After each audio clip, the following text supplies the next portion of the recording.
మహానాడు వేదికగా ఈ మహానాడు వేదికగా ఒక ముఖ్యమైన విషయం ఆంధ్ర రాష్ట్ర ప్రజలకి నేను చెప్పదలుచుకున్నా. ప్రభుత్వ కొనసాగింపు చాలా చాలా అవసరం.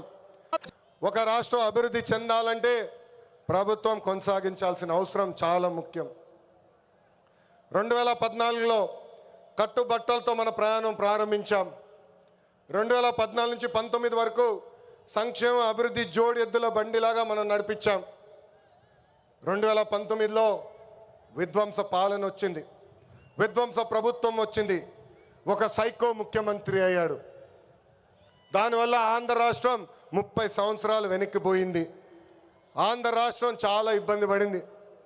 ఒక్కసారి ఆంధ్ర రాష్ట్ర ప్రజలు ఆలోచించాలా. గుజరాత్లో బీజేపీ వరుసగా 7 సార్లు గెలిచింది. ప్రభుత్వ కొనసాగింపు వల్ల ఈరోజు గుజరాత్లో అన్ని రంగాల్లో వాళ్ళు అగ్రస్థానంలో ఉన్నారు. అంతెందుకు, మొన్నటి వరకు మన వెనకాల ఉన్న ఒరిస్సా రాష్ట్రంలో కూడా బిజు జనతాదళ్ వరుసగా 5 సార్లు గెలిచింది.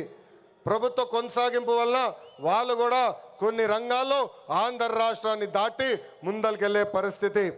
ఉమ్మడి రాష్ట్రంలో తెలుగుదేశం పార్టీ ఒకసారి వరుసగా గెలిచింది. మనందరం చూసాం ఆనాడు ఆంధ్ర రాష్ట్రం ఎలా అభివృద్ధి చెందిందో. అందుకే ప్రభుత్వ కొనసాగింపు చాలా చాలా ముఖ్యం.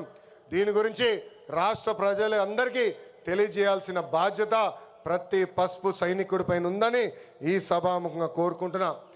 ప్రభుత్వ కొనసాగింపు ఉంటేనే పెట్టుబడులు వస్తాయి. పెట్టుబడులు వస్తేనే నిరుద్యోగ యువకులకి పెద్ద ఎత్తున ఉద్యోగాలు కల్పించే అవకాశం మనందరికీ దక్కుతుంది. నేను ఈరోజు దేవుని గడప సాక్షిగా రాయలసీమ ప్రజల్ని కొన్ని ప్రశ్నలు అడగాలనుకుంటున్నా. రెడీనా? రెడీనా? తల్లిని చెల్లిని మెడబట్టుకుని బయటికి గెంటేసింది ఎవరు? ఎవరు? సొంత బాబాయిని లేపేసింది ఎవరు? జే బ్రాండ్లు అమ్మి పేదల రక్తం దాగింది ఎవరు? బల్ల కింద ఉన్న ఎర్ర బటన్ నొక్కి ప్రజల్ని బాధింది ఎవరు? అందరూ ఎర్ర బుక్కు అని ఏడుస్తున్నారు. ఎందుకయ్యా అంత ఏడుపు? నేను ఆనాడు చెప్పింది ఏంటి? ఎవరైతే చట్టాన్ని ఉల్లంఘించి ప్రజల్ని కార్యకర్తలు ఇబ్బంది పెట్టారో చట్టపరంగా వాళ్ళపైన యాక్షన్ తీసుకుంటానని నేను చెప్పా. ఈరోజు ఎర్ర బుక్కు కాదు కదా, ఎర్ర రంగు చూస్తేనే వణికిపోయే పరిస్థితి వస్తుంది. ఎర్ర బుక్ అంటే ఒకడికి గుండుపోటు వచ్చింది. ఎర్ర బుక్ అంటేనే ఒకడు బాత్రూంలో కాలు జారి చెయ్యి ఎర్రగొట్టుకున్నాడు. ఇంకొకడు ఏమయ్యాడో మీ అందరికి తెలుసు. అర్థమైందా రాజా? అర్థమైందా రాజా?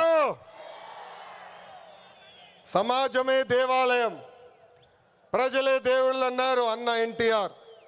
అందుకే మనం 6 శాసనాలు ప్రకటించాం.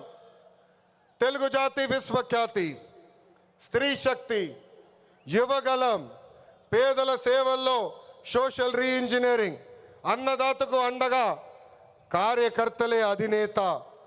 పాలిట్ బ్యూరో సభ్యుల దగ్గర నుంచి, వేదికమైన పెద్దల దగ్గర నుంచి, ఇక్కడున్న కార్యకర్తల వరకు ఈ 6 శాసనాలు మన శ్వాసగా బతకాలని ఈ సభాముఖంగా మిమ్మల్ని అందరినీ కోరుకుంటూ, మనకి ప్రజలు ముఖ్యం, వాళ్ళ ఆనందం వాళ్ళ సంతోషం ముఖ్యం. అహర్నిశలు కష్టపడాలా, వాళ్ళకి అందుబాటులో ఉండాలా. తిరిగి 2029లో మళ్ళీ కూటమి ప్రభుత్వాన్ని గెలిపించాలని ఈ సభాముఖంగా కార్యకర్తలందరూ తెలుపుకుంటూ, ఎప్పుడు మా ఇంటి తలుపు మీకోసం తెరుచుంటాయి. నేను మొన్నే చెప్పా, గ్రామ పార్టీలో ఏమైనా సమస్య ఉంటే మండల్ పార్టీని కలవాలి, మండల్ పార్టీలో సమస్య ఉంటే నియోజకవర్గ కమిటీని కలవాలి, వాళ్ళకి సమస్య ఉంటే ఏకంగా జిల్లా కమిటీ కలవాలి. వాళ్ళు కూడా సమస్య పరిష్కారం కాకపోతే ఎప్పుడు నవ్వుతున్నాం మన అధ్యక్షుల వారు పల్లా శ్రీనివాస్ గారిని కలవాలి. ఆయన వల్ల కూడా అయిపోతే మీ లోకేష్ మీకు అండగా నిలబడతారు. మీ సమస్య పరిష్కరించే బాధ్యత నేను తీసుకుంటానని పసుపు సైన్యానికి ఈ సభాముఖంగా నేను హామీ ఇస్తూ, ఈరోజు గౌరవ ముఖ్యమంత్రి గారు చంద్రబాబు నాయుడు గారు వేదిక పైన వచ్చినప్పుడు ఒక పాట పెట్టారు. ఆ క్షణంలో నాకు చాలా బాధ వేసింది.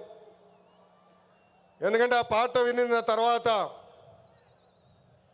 గౌరవ ముఖ్యమంత్రి గారిని నేను రాజమండ్రి జైల్లో మొదటిసారి కలిసిన సంఘటన గుర్తొచ్చింది. చాలా బాధేసింది.